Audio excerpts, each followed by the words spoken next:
আসসালামু আলাইকুম। আপনার শিশুকে আপনি বাসায় যে কাজগুলো করাতে পারেন, আজকে আমি সেই কাজগুলো আলোচনা করছি।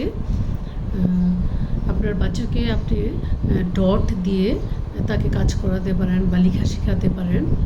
ডটের মাধ্যমে আপনার বাচ্চাকে আপনি কাজ করান।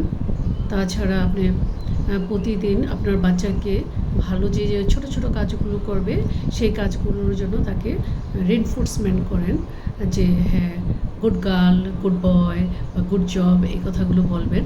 আর যদি আপনার বাচ্চা পচা কাজ করে, তাহলে আপনি সেই জন্য সেই ব্যাপারটি অ্যাভয়েড করার চেষ্টা করবেন, অর্থাৎ চুপ থাকবেন, তাকে কোনো কিছু বলার প্রয়োজন নেই। তারপরে আপনি আপনার বাচ্চাকে তো বললাম ডটের মাধ্যমে কাজ করাতে পারেন, এবং আরেকটা কাজ করাতে পারেন যে হ্যাঁ, আপনি খাতাতে একটা পিকচার এঁকে আপনি অন্য একটা কাগজে সেই পিকচারের মাপে একটা ছবি এঁকে ওই পিকচার ওই গোল দাগটার মধ্যে লাগাতে বলতে পারেন।